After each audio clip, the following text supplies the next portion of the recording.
in my clock, I can't stop. Fuck around, make my 40 pop. No popcorn, I pop pistols. Reaming my body, clothing no issue. Bitch, you look sick, you need a tissue. You drop a body, I just might bless you. I'm metrosexual. What is going on, guys? It's Wraith here, back with another video. Now, in today's video, I'm going to be giving some tips from the last video. I asked you guys to leave suggestions for future videos that you guys want to see. And one of them was how to work better and find a good duo partner. And how to kind of actually like work better together, etc., etc. So in today's video, I'm going to give you guys my best tips for you and your partners to succeed in Fortnite or tournaments or arena or whatever you guys kind of want to do. But yeah, that's basically it. I will be streaming again today. If you guys want to check me out, I will be going live probably at the end of this video once it's posted. So come check me out. Links in the bio, or you can look up WraithFN. We play Storm Wars, we play squads, we play whatever you guys want to do, and you guys can ask me questions or just chill. Have a fun time. It's pretty entertaining, so that's up to you guys. And yeah, that's basically it. Make sure you leave a like, make sure you hit that subscribe button, comment what you want for a future video, use creator code WraithFN in the item shop, and let's get right into today's video. So the first tip I'm going to say is about finding a duo partner. And finding a duo partner is very, very, very difficult. So a couple ways you can find a duo partner is, one, look at previous World Cup, depends how like high quality you are, look at World Cup players or just an arena. If you see someone who kills you or you killed them and they seem like a decent player, add them up, try and play with them, see how they've done, see what you like. But the one thing I'm going to say is make sure that you can spend time with them. I've had countless duos, and there's times where like I'll just be bored out of my mind, or I won't be able to play with them for a while and I just end up not playing with them, which you can't do if you're looking for a duo partner. If you're looking for a duo partner, you need to be able to be compatible and you need to be able to play with them for a long span of time. Look at, for example, Cloaksy and Tfue. They've played together for like a year and a half straight, and they enjoy each other. They like making fun of each other. They like having fun, etc., etc., etc. They enjoy their time together. If you have a duo and he's just boring or annoying, or you can't deal with him or her, then you guys probably aren't going to work that well in the long run. So what I suggest doing is finding, even if it requires him to be a little bit worse than the player that's more annoying, trust me, it's worth it. It's worth it having the worst duo that you can spend all day with playing. Because if you can spend all day playing with him, you guys are going to improve more as a duo as well as more as a solo player, because you guys are going to push each other to actually get better mechanically or whatever the case is. So it's very, very important to find someone that's obviously good at the game, same around your level, but you can afford to play with and take the time to play with, because if you can't, then you're not going to have a fun time playing with them, and you guys just aren't going to improve, and you guys aren't going to feel the chemistry that a bunch of good duo teams have. Now, a couple ways you can find them is, like I said, through the leaderboards or just playing against them in arena, or another way is through Discord or Reddit. You can just look up like whatever server you're on, and you can look up their scrim discords, and there'll be a place where you can find players.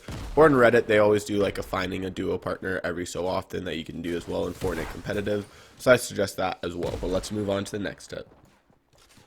Now this one's pretty self-explanatory, but it's play as often as you can with your duo. Now obviously it makes a lot of sense. The more you play with them, like I said for Cloaksy and Tfue, the more comfortable you're going to feel with them, and the more like used you are, and you're going to know their playstyle. Because knowing your duo's playstyle, knowing everything they're going to do just as much as you play, like knowing what they're going to do and what you're going to do, is just a super, super big advantage. If you watch people like Tfue and Cloaksy or Mongrel, like they know, Mongrel and whatever his name is, Micho, you know what they're going to do. You already know before they even do it like Mongrel already knows what he's going to do, and Tfue already knows what Cloaksy is going to do, because they played so long together. They know what each other's playstyles are. They know what they do in each scenario. So that's a big advantage you can have. If a duo partner just started practicing like 2 weeks together, well, someone practicing with a duo for a year and a half is obviously going to have a bigger advantage, because they're going to know everything that their partner does, and it just allows of an easier way to win the game, what to do in rotations, etc., etc. So obviously it's a pretty easy one, but trust me, playing with your duo is extremely, extremely, extremely important. And it's not even like you're not going to improve because you're playing duos. You still will improve, because just because you're playing duos doesn't mean you can't improve mechanically or improve game sense. So trust me, it's worth spending a lot of your time playing with your duo. So this next tip is pretty important, and it's having set roles.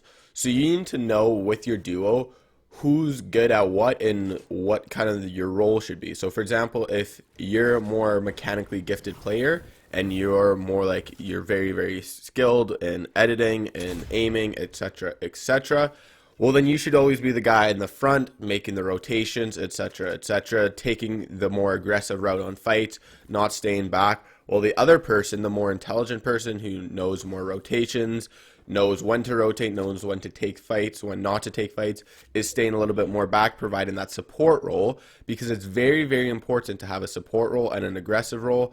Because if you just have two godly gifted mechanic players, sure, your guys are going to do very well. But if you have one godly gifted mechanic player and then one kid who's just very intelligent, lets the mechanic kid know when to push, when not to push, etc., when to rotate, well then it's very good duo. For example, again, we're going to go to Tfue and Cloakzy. Tfue's a very good mechanically skilled solo player, and obviously Cloakzy is very gifted mechanically. But if you put Tfue and Cloakzy together, Cloakzy makes out unbelievable duo calls and when to rotates that Tfue wouldn't even think of, because he's so used to playing solos, and he doesn't really doesn't understand, but he's not as entwined with the duo playlist as well as Cloakzy. So Cloakzy makes all the calls, or a lot of them, and allows Tfue to just slay out, get a lot of kills, because obviously Tfue is a beast.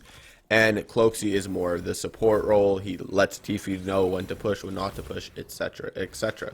So you don't obviously need one support role, one mechanic role, but it just makes it so much easier. And also having one person that makes majority of the calls is way better, because you don't want to be jumbling up end game. For example, one person says, okay, let's land on this mountain, and the other guy's like, no, let's land on this mountain. And then the other person's like, no, let's land on this mountain. And then you guys don't land together, right? So you should have one person that you normally makes the big amount of calls and makes the most amount of calls. Sure, the other person can always like change your mind and be like, no, trust me, land here. And if you actually do trust your duo partner and you guys have good chemistry, you will trust them. So it's very important to have set roles on what to do and who's the aggressive one, who's the more intelligent one, etc. Now this next tip is also kind of more of a set role one, and it's off the spawn, where it's very important to have set roles off spawn. So again, this doesn't really matter with skill or intelligence or whatever, but there should be two things you guys should be looking for off spawn. One person should be responsible for looking how many people are contesting them, if there's anyone contesting them, and where they're going to be dropping. So for example, if your place is, I don't know, Happy Hamlets, and you always land in the back left building, well, where does it look like the contenders are going? Does it look like they're going the back left building? Does it look like they're going close right? Etc. You should be making those call outs. When the other person, he should be checking surrounding areas to see if they need to dip to another place if there's too many people contesting, or after they loot Happy to see if they can go to Polar, etc. And then they should also be focusing on the second they land, or do they see any like launch pads? Do they see a golden vending machine close to them? And he should also be checking, once he figures out all those extra kind of knowledges, he should be checking to make sure that no one's landing as well. So it's very important to have set roles when you're landing, because obviously it's way harder for one person to look at all those things than just having two people look at things. So it's very important to have set roles while landing as well. Now, you guys know I'm a huge fan of VOD review. I'm sure if you guys have watched my videos before, I preach watching VODs so much, because I think it's so important, and it helps you learn mechanically, intelligently, and what to practice so much compared to just playing the game. And I'm a huge fan of VOD review, but don't just think because you're playing duos you can't VOD review. No, it makes it more sense to VOD review. If you watch, for example, Bala TW, he's a great VOD reviewer. He VOD reviews every pro player's either solos or duo games. You can just watch him for a bit, or you can even watch like Benji Fishy and Savage play, whatever the case is. They do VODs of pro players all the time, and they're other pro players. So it just goes to show that if pro players are doing VOD reviews, then you should be doing it as well, right? So it's super important. Stick with VOD reviews even for duos, because you can learn how they rotate, how they play, who's the aggressive style, etc, etc. Very important. But yeah, that's basically it for today's video. If you enjoyed, make sure you slap that like button, make sure you hit that subscribe button, comment what you want to see for a future video, and I'll see you guys all in the next video. Have a good one, you guys. Peace.